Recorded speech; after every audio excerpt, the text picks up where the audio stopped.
do countdown last time? I'll do this. We good. Nah, we gotta do the countdown. We good. Okay. What's All going right, on, and everyone? Huh? go. You ready?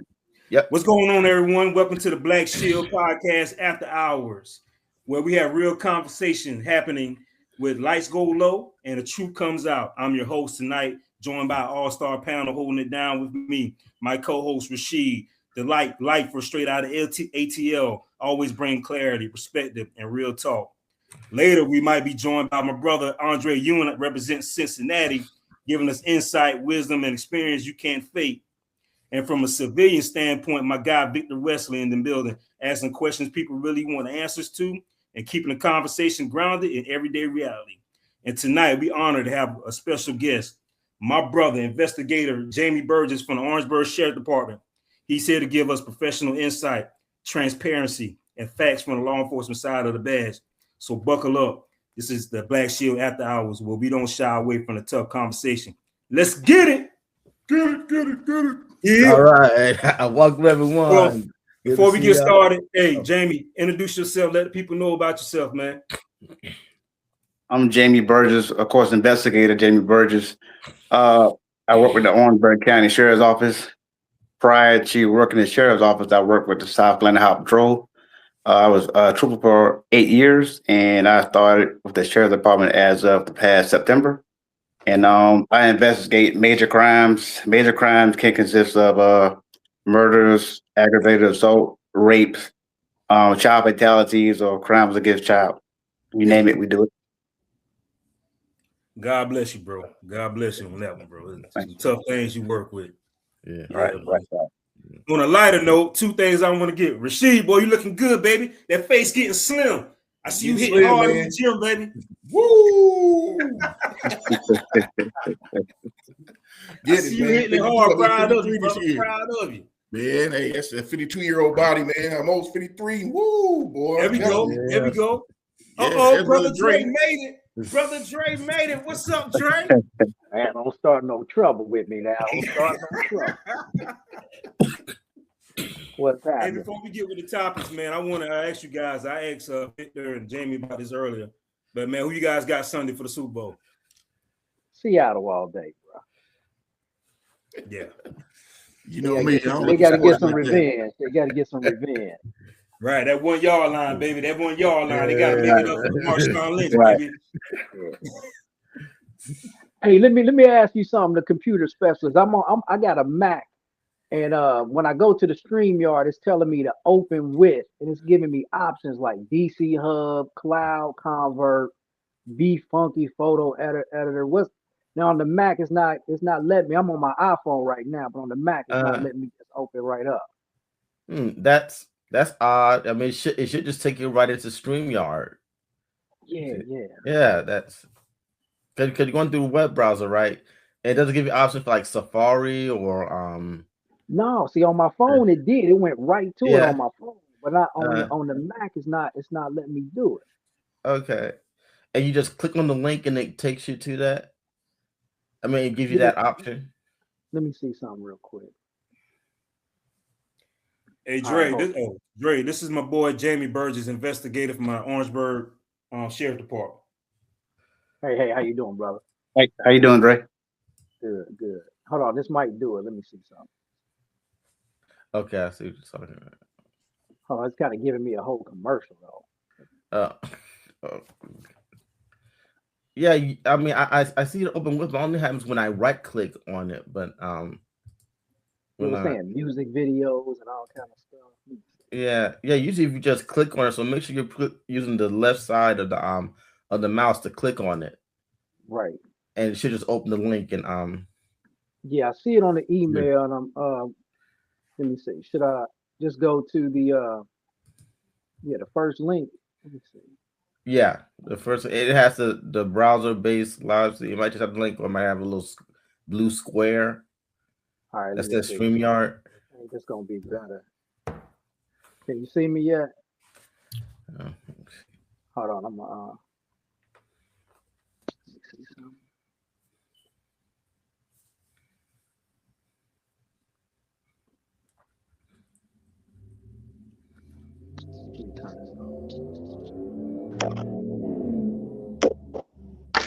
I'm gonna try this. If I can't get in, I'll call you back. All All right. right. Well, while we're waiting, guys, let's go ahead with the first topic. All right. First, we're not even going to talk about the Pro Bowl. So, Nah, we ain't talking. Rashid ain't into football. Rashid ain't into sports, so we ain't got to talk about that. Yeah, we ain't gonna waste our time with him. yeah. So, our first topic: how does Black culture view Black police? In y'all's views, in your view, I'm gonna let our guest go first. Well, I won't say all Black culture view police the same way, because this you got some that actually respect Black officers, and you got some that look at us as sellouts. I would say my experience is some of the younger generation, not all. You got some that they look at us as if we're a sellout based on certain things they say, based on the charge they're facing.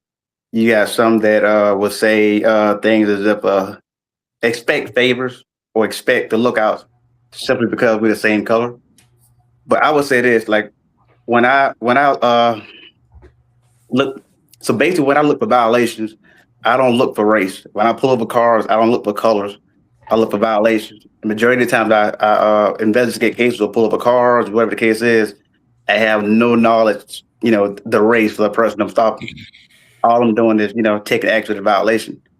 And again, you got some of them that, they expect more, expect favors, but at the end of the day, my job, I sign up to save a life. I sign up to educate you. I sign up to, I put my life on the line for this. And I didn't sign up to be letting people go just because we're the same color or the same race, whatever the case is. But you got some that respect us, especially the older generation. So most of the younger generation, not all, some of them kind of give us a hard time. Yeah, and I think we all probably deal with that. My thing, I'll keep it all the way real. This generation is weird, man. This generation is weird. You can go most places and a white person come up and buy your lunch. And I have had a few Black, but the majority of white people will buy your lunch because they seem to respect you more. Now, a lot of Black people do respect us, but what's the irony to me is they hate the police so much, but they can't wait to call you. They call you for everything. They call you on their sister. They call you on their mama.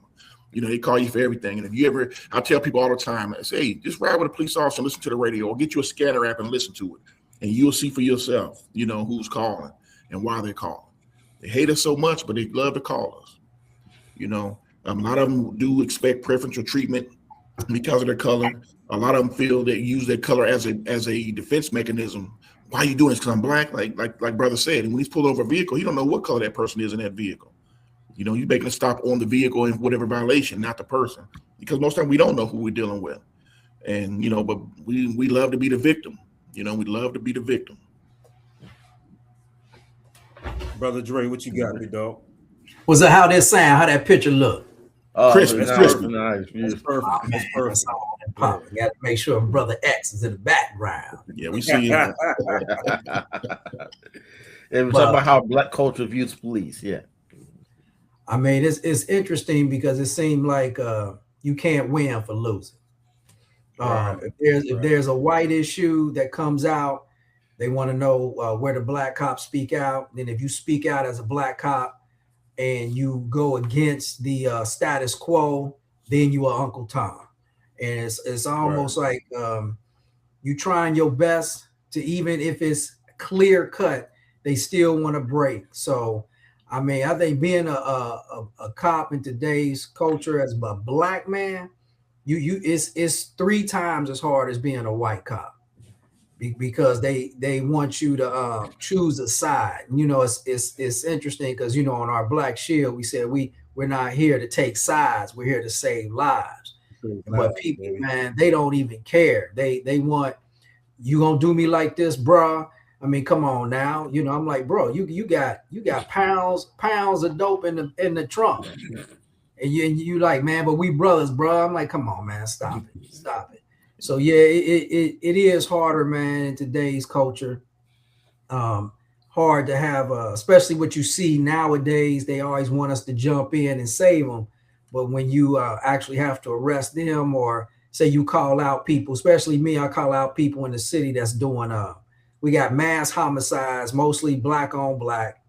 You know, we had over 70 homicides in Cincinnati, and you know, you had 67 of them were black. Half of them were under the age of 30. And as soon as I spoke out on it, they was like, well, that happens in black culture. What's up with the white issues? I mean, they just wanted you to flip the script on something totally different. So there's just no accountability, and it stings because here we are trying to be fair across the board. But when you a black man, you got people who jealous. And that's the one thing I know that Rashid and X know about, is the jealousy of us just being in that uniform, man. It is already looking at you because you have that per se, that power that you can arrest. And so, yeah, you hate it on each regard. Yeah. And you hate it sometimes from the inside, you know. You hate it sometimes from the inside. Oh, yeah. Yeah. Oh, yeah. You do your job well, you wear your uniform well, you're articulate, you do your thing, you make your cases, and you have other people that just hate on you from, you know, that wear the badge as well. Black, especially black, unfortunately. That's been my experience anyway. Yeah, with me, with my experience, man, I get a lot of respect from the older black, you know, black men, black women. I get a lot of respect from them. That when they see me, they be like, young brother, I'm proud to see you in that uniform, making a difference in my community, in our community. That really makes me feel good. The young generation, like my daughter, age 15, man, I'm be honest with you, since I've been doing podcasting, them kids watching me, man, I didn't know it. You know, when I come to the school, they be like, you're the guy on YouTube. Kai, I didn't know that was your dad. You know what I'm saying? So they see me now as a cop, but they see a different side of me, so they feel more comfortable coming to me now. You know what I'm saying? Mm-hmm. And they didn't know. They watched the Black Shield. They were like, you guys are pretty cool. You know, I didn't know officers were cool like that. I had a kid tell me that. Yeah. I had a kid tell me that. Seriously. So that made me feel good for our youth. You know what I'm saying? They see another side of us. I feel like this is bringing another side of us, just not what the media want to perpetrate law enforcement as. Now, where I catch hell from our culture is the people that know they're not doing right. But when you decide to do your job, they feel like, hey, man, you know, you're a brother, bro. You ain't supposed to do that, bro. I ain't tell you to get behind that wheel drinking. I didn't tell you to do that. You know what I'm saying? That's when you become bro. You got to. You decide to do that, bro. Huh? That's where I catch the hell from, man. The people that they know they're doing wrong, man. But you decide to do your job, whether black, white, blue, whatever, they want to play that race card on you, man. You supposed to be a brother. You supposed to help us out, bro. You gonna help me out with my mortgage?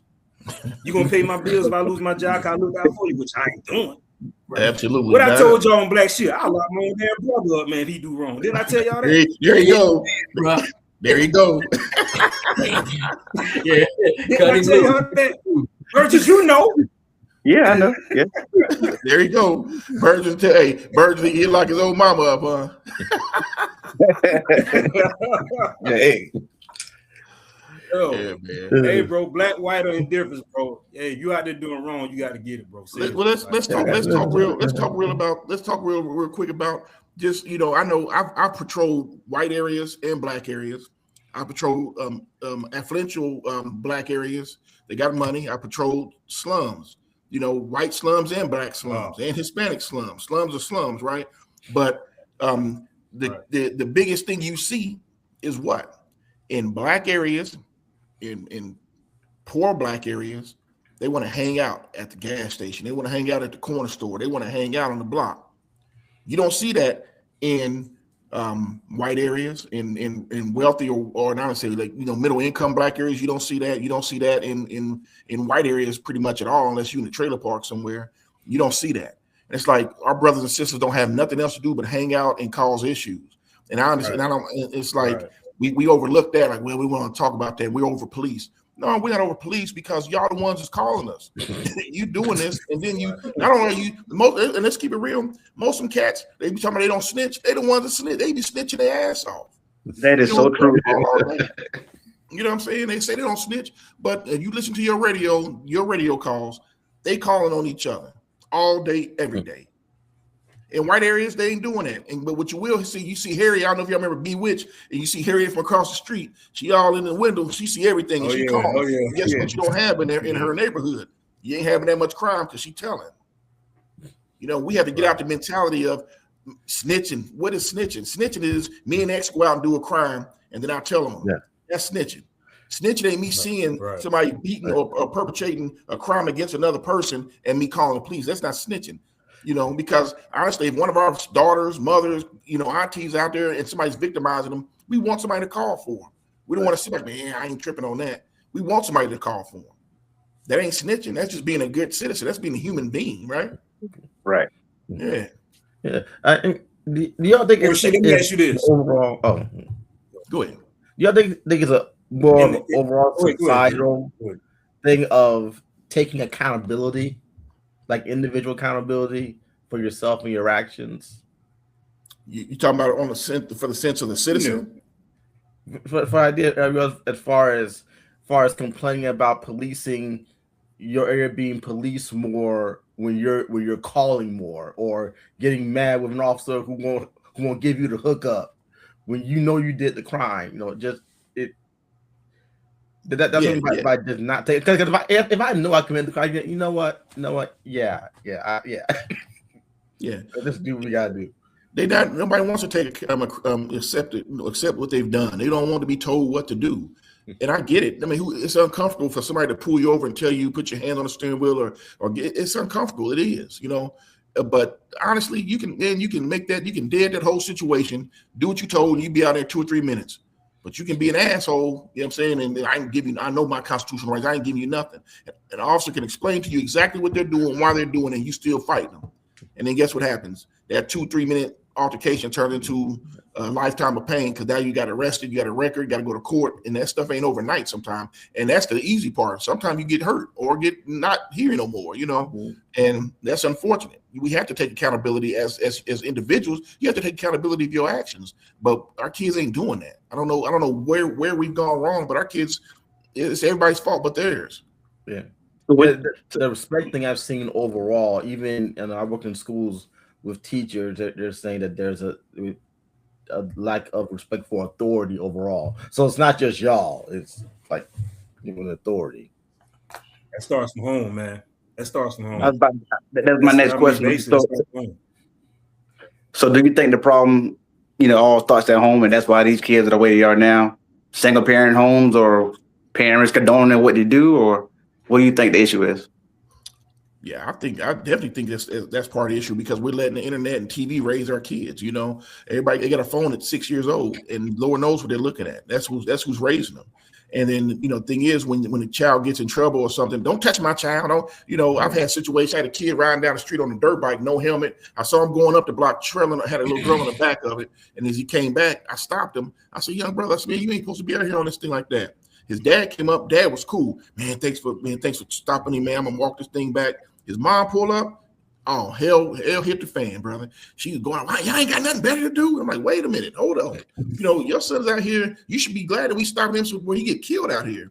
But she went off, and that's his, you know, that's his example of a person. That's his example of the way to handle things, is going off on folks and acting a fool. And that's what they see. So they think it's cool to do that. It's okay to do that. Mama does it, so why not? You know? Well, do you think? Go ahead. No. I was just gonna say, man, I think the school system has let us down, man. You know, one of my favorite movies is Lean on Me. Lean on Me. I knew you were gonna say that. And, you know, I mean, you go back that far, and what he had to do to change over the school. And it's like, now what have we seen? We've seen everything is an excuse. Everything is okay. We got more charter schools than we can name. I mean, you know, here in Cincinnati, you know, you name a school, you know the school. Now you name a school, you go, where's that? What is that? Yeah. What school is that? And now it's all these alternative schools that's mostly in the Black neighborhoods that you don't really see white schools having this problem. They ages 15 to 21. So it's like we set up for failure. And then when you try to discipline them, you are the worst person on the earth when it comes to discipline. And even if you do a Google search on academia here in Ohio, Ohio is below, the public school system is below the state minimums.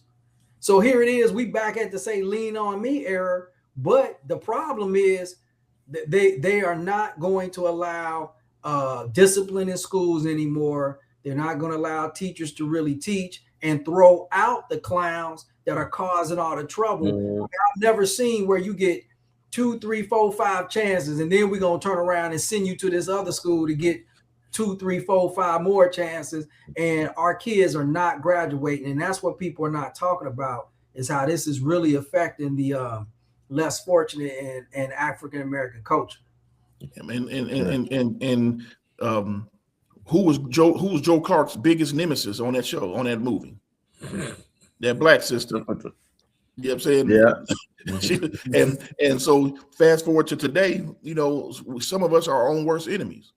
You know, they money grabbing, you know, they stealing money from these school systems. They're not making enough money as it is.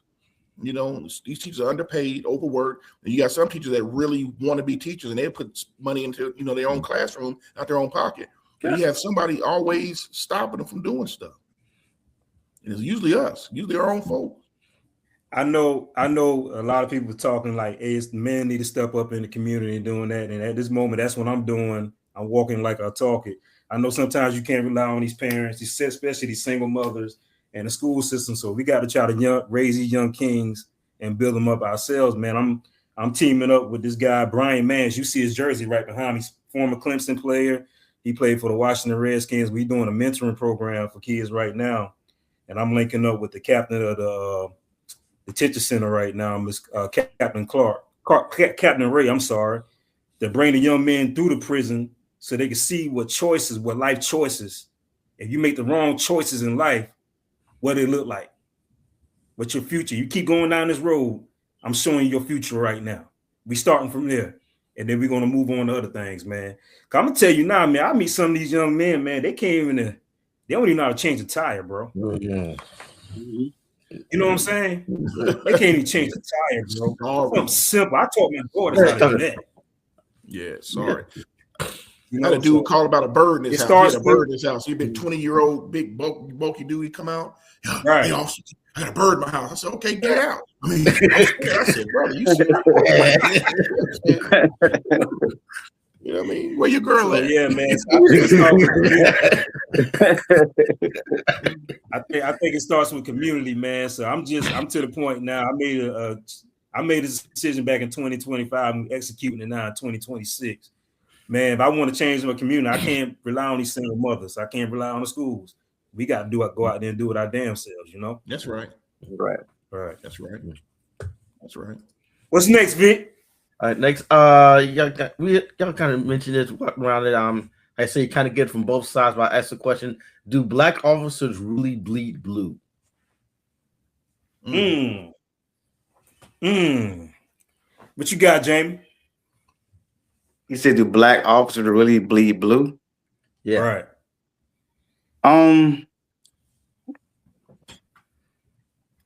Clarify that. I think most officers bleed blue, if black or white, because you do have a culture in law enforcement that you're going to, you know, cover each other to a point. But, you know, coming back in, you know, Brother Dre, you can attest to this back in the early mid 90s. Back then, you kind of did more cover. You were able to cover if you decided to. You know, now one of the interest questions on your application or when they interview you is, if you see another officer commit a crime, will you say something? Mm-hmm. And back in the day, if you said, yeah, I'll tell them, you wouldn't get the job. Now that's almost a prerequisite, right? So bleeding blue is kind of broad, right? So I think, Jamie, I guess it's basically they talk about the culture. Do you bleed blue over bleeding red or black or blue? You know what I'm saying? So will you cover up in that culture more so than you would do, you know, for black man, white man, or whoever? Yeah, I mean, you put it like that, whatever. Of course, I would say, you know, I know I bleed blue. Like, you know, I believe in doing the right thing because it's the right thing to do. Whether, you know, no matter if cameras around or not, you know, I'm going to do the right thing simply because it's the right thing to do. I've had cases where I was a corporal within a patrol, you know, I've caught guys doing things that they were not supposed to do. And of course, I still sign up for a job, you know, to make sure the right things are being done, and to make sure the public being treated fair. So no matter what, you know, I don't know if you want to call it a whistleblower, snitch, whatever the case is, however, but when I see things are being done wrong, I'm going to address it and I'm going to pass it up simply because it's the right thing to do. If I allow someone to do wrong and me knowing it's wrong, I'm just as wrong as them, right? So that's the way I look at it. Well, that's the way I operate. So before I joined law enforcement, I made a promise to myself that I wouldn't let the badge change me. A lot of guys get the badge and it is either change or that badge actually show who they truly are. Mm-hmm. That's not me, you know? So I believe in treating people, you know, the way I always treated people fair at all times, man. That's just the way I operate. Yep. You make it real far in this career based on how you treat people and talk to people. Gain a whole lot of respect. Right. That's right. What you got, Dre? Can't hear you, Dre. Yeah, can't hear you. Okay, I got you. Yeah, I was writing some stuff down, man. It's deep because it's almost a question that says, do black officers really bleed black?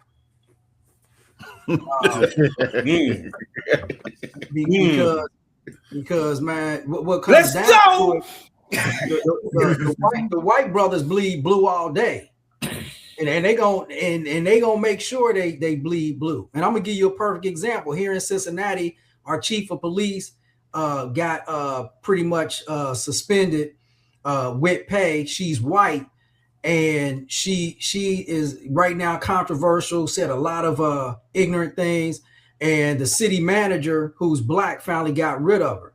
The FOP, Fraternal Order of Police, who's basically majority of a white organization, they sat back and said, we stand by Chief Thigi, and they were bold about it. And usually a union doesn't get involved with a chief type business, but she got a lot of legacy. I mean, over 100+ years of police legacy within the department. So they immediately backed her up. So the reason I'm bringing up black officers as well is there's a bunch of sellouts in Cincinnati. And I've been very vocal about it. You got black officers, and see, one thing about this Excalibur, they have an organization called the Sentinel Organization that was established in the 60s that dealt with unfairness, unfair hiring, community development. Like they were really in one of the first groups to ever be established as a black police officer group. And they sold. They actually were a group who helped Chief Thigi get rid of our all-black captain, Captain Danita Pettis. And she just got her job back and was reinstated, all back pay and benefits. But she got attacked by black people who assisted. Because I've always said that you're never going to get to somebody on that type of ranking unless you got black people to help you. And that's exactly what happened. So Chief Thigi went after Captain Pettis to get her off, because the next rank is assistant chief, and then you in a position to do a lot, and she got her out of the way. So that's why I say is do black officers really bleed black? Because every brother ain't a brother and every brother ain't black. So right. So at the end of the day, man, we don't stick together enough. Because imagine, X, if you had 50 Excaliburs, you know, you got some Rashids, you got some Burgess, you got me working with you as a group. You got a whole organization that has the right to speak out. Now that group is in your community helping out and doing the things at the schools. And you got a green light to go in. And that's the frustration about Cincinnati. They had a group that was established to do that. Now they sold because they want to be in on other platforms within the police organization. So, man, there's so much division going on right now. It's ridiculous. So I couldn't even trust a black officer as close as I see them, because they the ones been stabbing everybody in the back. Damn. Hey, everybody, just let y'all know, Andre is retired, okay? He is retired from the Cincinnati PD, okay? And Well, look, Victor, let me ask you this question, Victor. As a civilian, what do you think? As a civilian, what do you see? oh, go ahead. I see police officers as police officers. The way I see it is your individual character and morals should override everything. So I'm good being all black. I'm gonna be brother with you unless I see you harming my community. Then you're not my brother. I don't care if you got the same skin color. You ain't my brother. I feel something about police officer. The moment that police officer starts breaking the law, they're not a police officer anymore. They're a criminal who just wearing a uniform. Right. So I think it's normal for people in the same culture to want to back each other because they're in the same community. So I get the bleed blue to a point. There's some point where you go, you know what? You're making my job harder. Every police officer that's going out there abusing their power, breaking the law, is making the good officers making their jobs harder, and making it harder for the community to trust them and everything. So I bleed to a point. I'm not an officer, but I bleed to a point. I bleed. I as an African American officer, I do bleed blue to, like you say, a point. If I see you out there doing something wrong, then me, you're gonna have a problem, and I can't back you up on it. But to all the good officers like myself, Burgess, She, Dre, I bleed blue, white or black. I'm bleeding blue with you, man. I'm going with you. We're gonna go to war together. You know what I'm saying? We work together. I got your back. If you got something going on, I'm on the way to help you out. But if you out there doing some bull job, you're gonna have a problem. And I can't rock with it. I can't rock with it. That's right. Dre, what you was about to say before you cut off, man? No. I agree with you, my brother. What you just said is I mean, because the irony about being a police officer, if you hear an officer needs assistance, meaning they in trouble, you going regardless. You don't even know who it is. It could be somebody who just was in internal affairs trying to get you fired. But once you hear officer needs assistance and that buzz go off, you gone.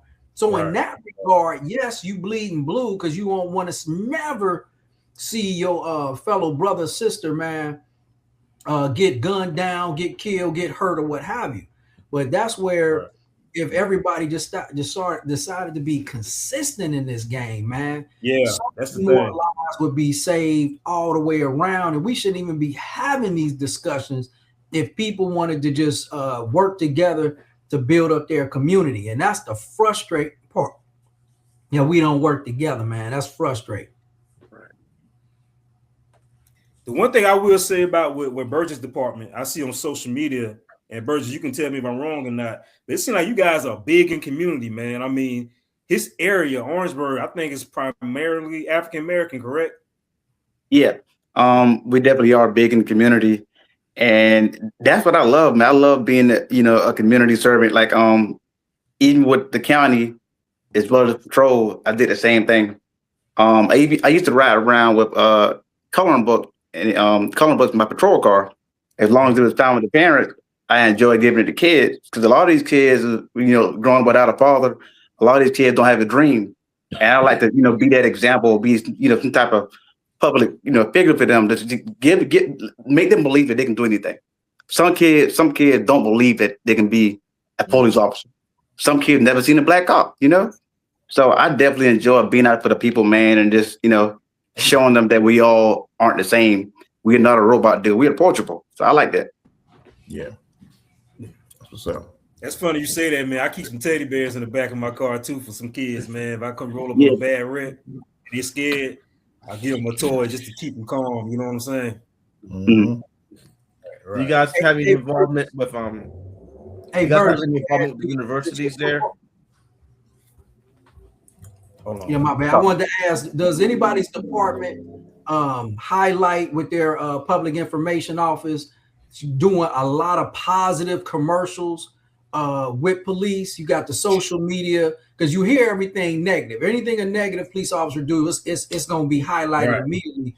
But are you allowed in your departments to utilize the social media platform to promote positivity? Because nationwide right now, we all know that police officers are on a shortage. We can't get people to join up. So how is your department handling that? And are they doing anything media wise to promote and get people to come out? Well, I know our department runs kind of short on it. I know the Rockdale County Sheriff's Office, where I came from before, they're starting to really amp up their stuff, and they're really good at profiling the positivity. But what I hate to see, is these boots on the what's that song? Boots on the ground, wherever it is. Boots on the ground, it'll be fresh. I hate it. I hate to see. Hold on, time out. Hey, Rashid, you remember when we was all at the mall in Indianapolis? Yeah. That's who they thought Dre was. That's who they thought Dre was. 803 Fresh, the guy that's saying boots on the ground. Man. They probably did. Man, listen, it's always our black agencies, man. Are we good at doing the shucking, jiving, and dancing? And I hate it. It's like, man, the police department has so much more to offer that would attract people than goddamn boots on the ground. Man, when I tell you I hate it, it's like that one sheriff. What's that? Boston, Baltimore County, Philadelphia, I think. Philadelphia, I believe the sheriff got out there talking about ICE wasn't the real police, and she gonna have her deputies locking them up, and this, that, and the third. And then they recruitment videos, all they doing is dancing. Man, listen, I can't stand the buffoonery and the niggerdom. I can't stand it. Yeah. What about you, Burgess? How about you? I see you guys on social media, man. It seems like that's all y'all promote is that. What about you, your agency? Yeah, our agency do a lot for the public, and we also promote what we do as well. Like just yesterday, we had a school bring a lot of kids to the agency, and we did things for the kids as well. But I've always did it. I used to go out there and do, like, when I got free time, I used to go out there and just see random kids playing ball. I go play ball with them, But I like to do things like that just to get involved. Cause they're just me. It's me being me. It's not me just putting on something to make you think I'm a good guy. But I am a good guy, but it's me being me, because I just like to just show people that we aren't bad. It's sad to me when I used to pull over cars and I see young kids holding the steering wheel shaking. I understand why they're doing it. I truly understand.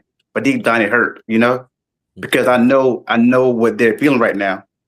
So for me, I feel like communication is very good on how to talk to people. I use that time to even say a little joke to break the ice. Tell them, hey, you can calm down. I understand why you're doing it, but it's sad that some people don't feel so comfortable around cops that they literally shaking. And I try to just be the difference, one person at a time. Yeah. I think as a civilian, I think people, it's not a general fear of like the police, but getting caught in an interaction with that cop that's racist, that's maybe got a bad attitude or just short-tempered, and you don't know until you're in a situation with that cop, until you're in that situation with that cop, and then God already knows what will happen. So yeah, Jim, it helps when you do something to just break the ice, just let them know I'm not that guy. I'm a cop, I'm the cop, but I'm not that cop. So. And to answer your questions, Brother Dre, we got Burgess, we got the community relations officers. Yeah, they go to the school, they do like career fairs and everything, and they tell you what's going on the road, how to be safe. But what I do, I actually go to these schools and read the kids in my uniform, and I let them know, and somebody there take pictures, whatever, and post them on social media, whatever. But I feel like that's how I'm affected. I actually want these kids to come talk to me. I go talk to them after we read the book. We have story time. After I read the book, have story time. And I ask them questions. Hey, what you learned from the story? Y'all got any questions y'all want to ask me? I do that. I go to the elementary schools, middle schools, and do that. I don't read to the middle school students, obviously, but I go in there and talk to them. Actually, last year I went to a college. And spoke to some future, law enforcement officers. They in there for criminal justice. I'm going to Midlands Tech in a couple months because of the Black Shield.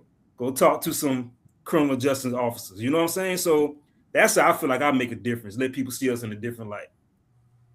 Right. I mean, my thing is I see the pockets of great things that we do. I mean, it's awesome. I want to see a collaborative effort to where you're seeing hundreds of officers constantly doing so much positive things.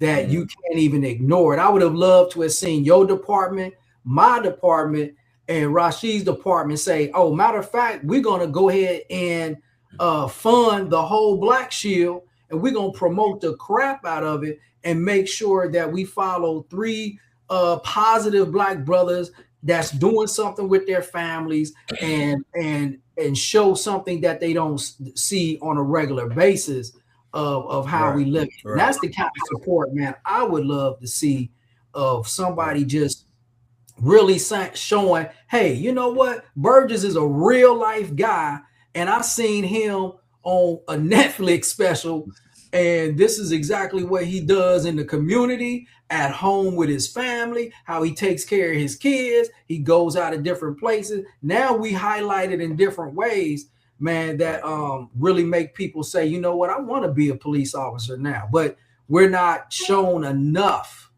in a positive light as a whole unit versus pockets. Right. So let me ask you all this. Those y'all that patrol areas, do you find a difference in the type of interactions? I don't know how often you patrol areas where you actually grew up, and like people know, like they, instead of it being Officer Ernest, it's, oh, that's Ernest, he's a police officer. So do you all see, or is there a difference like patrolling where you grow up versus patrolling some other community where they just know you as officer, whatever? Well, yeah, I work out of state from where I grew up at. When I did work in Indiana, I was pretty well received. You know, I didn't have any issues. I didn't have it. You know, I was pretty well received, and it was like, yeah, that's Rashid. He's the police. You know what I'm saying? Like, you know, it wasn't, oh, that's that cop. You know, that's Sheed. He's the police. Yes, I had a pretty good relationship with my neighborhood when I was working in Indiana. Right. What about you, Dre? Oh yeah, I had a real good relationship. When I went back to the community, they were happy to see me. They were like, man, that's brother Dre, what's happening?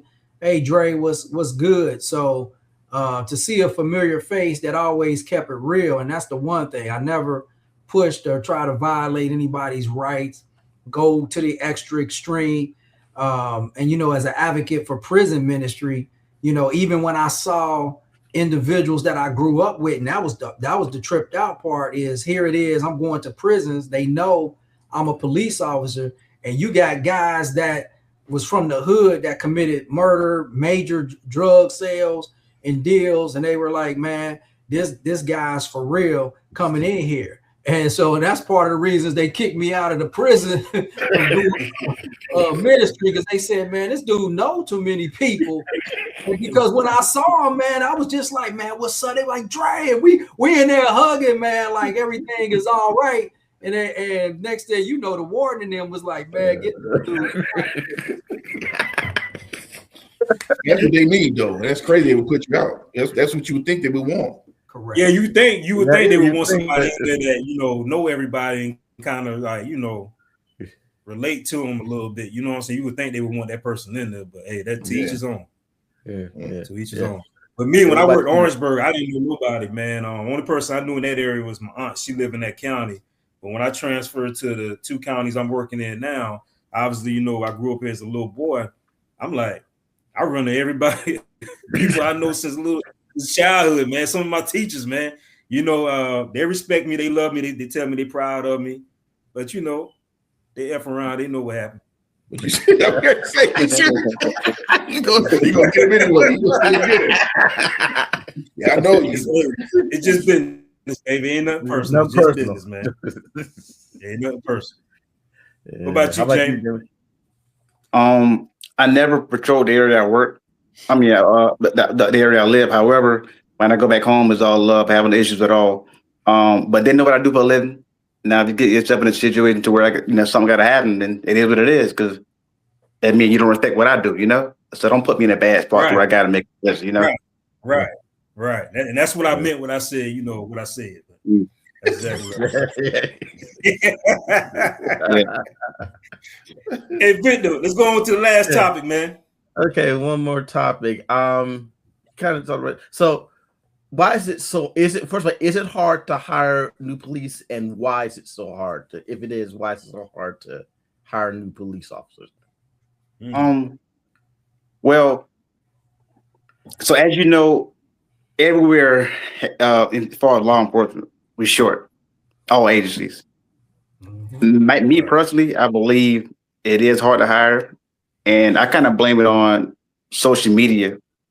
If you look at the news don't ever say anything good we do, or good things we do.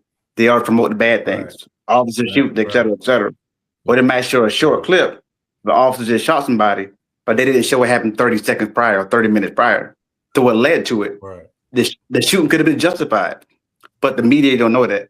So, you have a lot of kids. I remember when I was about to join law enforcement, my mother didn't want me to do it because she thought it was so dangerous, and she felt like I was too nice to do it. But and you got the young generation probably going through the same thing. The family don't want them to do it because of what they see on TV. But I do think it's right now it's kind of hard to recruit, but hopefully one day we get past that. My experience these days is that if you guys are old enough to remember when cops first came out, when cops first came out, recruiting was off the chain. You might have 10 job openings and 2,000 people apply for it, because cops glorified what we do, and today, like Brother JB said, the media is portraying law enforcement as thugs. They don't want you to be part of it. Hey, you a sellout. You Uncle Tom. We already talked about Uncle Tom. How I feel about it. I am Uncle Tom. We talked about that before. But they feel that black folks are sellouts for doing it. And then you have a heavy drug usage. People starting to really they smoke marijuana. Out the yin yang now. Before you couldn't have smoked marijuana ever to get on. Like if you ever said you smoke marijuana, did anything, that automatically would disqualify you from being on the police department. Now they'll say, well, when is the last time you did it? Oh, 2 weeks ago, you good. You know what I'm saying? But before you couldn't do none of that. And now all these kids are experimenting with all these drugs. So they're not even eligible to do it. Then they're getting tattoos all over the place. Most departments back in the day, you could have no tattoos visible. Now most of them are letting you have sleeves and things like that, but nothing on your face. Well, now these kids are 15 and 16 years old getting tattoos on their face, their neck, their ear, their hands, and you can't hide it. Yeah. So that also, hurts applicants that want to be the police, but you can't. Then you go places like DC and actually the city of Atlanta, them cats are like thugs. I can't say, but that also hurts recruitment. Right. What about you? That's a great topic, man. That's a great topic. Number one, the body cam has changed the game because you got the Sunday morning quarterback. No matter what, they gonna have something to say. Then you have cops now that you're gonna get tried. It can be a clean shoot. I mean, justified shoot. You still may have possibility that you may go to jail and lose your entire career. And being plastered all over the news media is something. The embarrassment now that you have to face in that process. And brother Light already mentioned, the sellout and peer pressure. And then one thing that I know for sure is that you have no administration support in a lot of issues, that they'll sell you off because the politics here in Cincinnati is off the chain. You never had city. You didn't even used to know what a city manager's name was when I first came on. You just had zero contact with them. They took care of business behind the scenes. They negotiated contracts, but you just didn't know who they were. They could walk past you and you wouldn't know. Now the city manager, the mayors, they showing up at roll calls and constantly in the business, changing policies. Council members all in the mix, and it's just bad. And people want to police, do their job, go home. But now you have so many different avenues that's deterring people to say, I want to do this job, let alone the big thing is lose your life. And so at the end of the day, man, it's hard to convince people that this is just a great job. And I had a great career, nice retirement. If you can get through, say 30 years of service, man, so many doors open up for you. They really do. You get a lot of people that love to see that type of training that you get. And I just wish that police officers were not portrayed the way they are. And plus, man, I'm gonna finish off with this. Police officers still got one of the highest suicide rates. So not only are you just submitting yourself to all this other scrutiny, I need to do some research and see where has it what's the percentage now, since we done got high profile cases and constant social media views on that situation. So yeah, it's unfortunate, man, that we're portrayed in a negative light. And so and you got to remember, defund the police. You got these national, net platforms, man, to where why would I want to come out and be part of that? Right. Next. Well, I can't speak for you guys, but and Burgess, on the patrol side, I think it's the opposite. I think we get a good bit of people coming in, but once they come in, they graduate the academy, they get on the road for a couple months and they quit because it's not what they thought it would be. I had a trooper one time that I know. I ain't gonna say his name, but he told me he probably worked for us 3 months after he did the academy. I said, man, why you quit? He said, it's not what I thought it'd be. It's not like what I saw in the movies. You know what I mean? He thought it was gonna be the bang bang, shoot them up. Wow. Chasing cars. Yeah, you probably want to do anyway. Chasing people. He thought it was really gonna be that. Some people can't. And Burgess, Highway Patrol, we do a bunch of paperwork, right? Yeah. Right, Burgess? We do a bunch of paperwork in Highway Patrol. A lot of guys do that paperwork, man. And now you especially from like another agency, a police department, a sheriff department, they can't handle that paperwork. So we get them coming in, but we just can't keep them.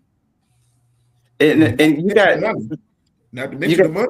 There's really no money in it. Yeah. What you were saying, Victor? No, Jim, what we saying? Jim, we gonna say something? Well, back to Miller. See, a lot of young guys usually quit. They say they expected more, right? You got to think about it. Like most of the young guys we're hiring, this is their first job. They had nothing to compare it to. Right. I got a production background. I'm used to working physical hard labor. I left production background, became a law enforcement. I'm like, man, it's easy right here. Because I'm used to working hard. See, they don't have nothing to compare it to at all. Now, the paperwork falls in. We deal with a lot of complex cases, fatals, et cetera, et cetera. These stuff got to go to court. I can't go in court with one paragraph. They're gonna be not guilty because of me. Gotta be detailed, man. If they're quitting because of that, maybe they shouldn't be here. Right. It is what it is. I'm like paperwork. Yeah, because if it's my family members, bro, I'm telling you, we even have people come in and then they'll leave within months after they get cut loose by themselves, and it's just too much. I didn't expect us working this many wrecks, all this paperwork. And like I told you, last guy told me, he said it was too slow paced for him. He thought it was going to be a lot of car chasing and all that stuff. Well, they're watching the wrong movies. They watching Bad Boys too much. They got Mark Lawrence and Will Smith. They got them jacked up, man. Tell them to watch Training Day.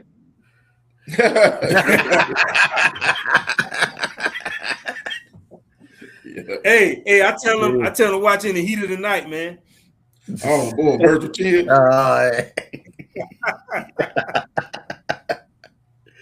Hey, any of y'all guys got any last thoughts, man, before we end it tonight? One last thought from me. It's a little tip for our younger viewers. Don't get a tattoo that you cannot cover up with a shirt.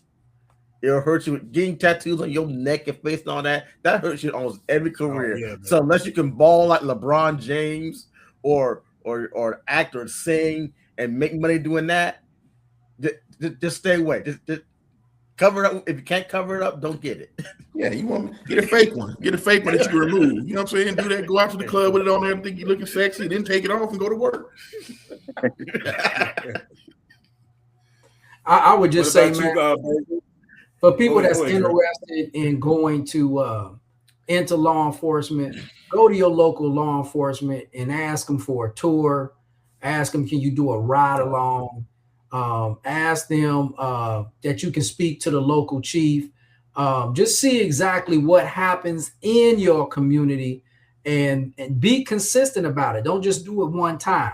Actually do it multiple times and get an actual idea. It will, from the media perspective and what you see when you in the shotgun seat of a police car, and it will change your life on what you assume would happen versus what's going on, because it is a stigma against the police that they constantly have to fight. So go to your local police department, ask to do a ride along, and most of them will accommodate that. And if they don't do ride alongs, ask them for a tour that you can sit in and get to meet your local police, because if you don't get to know who is patrolling your areas, you already at a disadvantage. Hey, Rasheed, before you go, let me ask Dre this. And Rasheed, you can answer this too. Do y'all guys do that for your new hires? Yes, they do. Yeah, okay, they do a lot of. We do that too. Yeah. Okay, yeah, we do that too for our new hires. Go ahead, Rasheed. Yeah, no, yeah, we do. And I tell people, if you want to get in this job, do it. But they in every city, in every state, they have if you want to be running and gunning, we got area to put you. We got area to put you there if you want to run and gun. But understand, with running and gunning comes a lot of paperwork, like y'all talked about earlier. You want to get in pursuits, and you're gonna have to do use of forces, you're gonna have to do accident reports, you're gonna have to do whatever. It's a lot of reporting, a lot of paperwork. So if you want that life, it's part of the most departments you can get in it if that's what you want. But I guarantee you do it for a few years, you're gonna want to slow pace and go somewhere and sit down for a minute. But yeah, but it's still a beautiful, it's a wonderful career. Contrary to the media, it's a wonderful career. If you can make it, like Brother Jay say, 20, 30 years, get your retirement, get your benefits, do it. And it does open a lot of doors on the outside as far as, insurance companies. You can make, high six figures working as an investigator for insurance companies and different things like that. So this job does open doors for you to make some serious money. Correct. What about you, Burge? Same thing. All you gentlemen said. This is a very rewarding career. If you want to do this, man, just go to your local agency, do a ride along. Go to different agencies, do a ride along, and figure out what to do on a daily basis. It's more besides just chasing cars or giving tickets. We do a little more than that. So it's a rewarding career. You got to do it because you want to do it. You won't get rich in it. However, once you join law enforcement, it's going to open a lot of opportunities. Mouth opportunities, but always do what's right because it's the right thing to do. Either camera on or off, do the right thing, and you'll make it very far. Build a great reputation. And from my mentor, Captain Keith Grice, he told me when I first went in law enforcement, this is for everyone that's planning on going to law enforcement. When you wear that badge, you're affecting somebody's life. You got the power to affect somebody's life. So therefore, you choose wisely, you do right. You're dealing with somebody, mother, father, brother, sister, cousin, aunts. So treat them the way you want your family member to be treated. And you have the power to take the person to jail. He told, remember, everybody don't deserve to go to jail. But if you have to do what you got to do, make sure you're safe and fair. I want you guys to remember that if you decide to go on this business in law enforcement. I want to thank you guys for coming on tonight. This is the Black Shield After Hours. You guys make sure you like and subscribe, tell a friend to check us out. And we see you guys on the next one. Peace. Thanks. Peace. Appreciate it, gentlemen.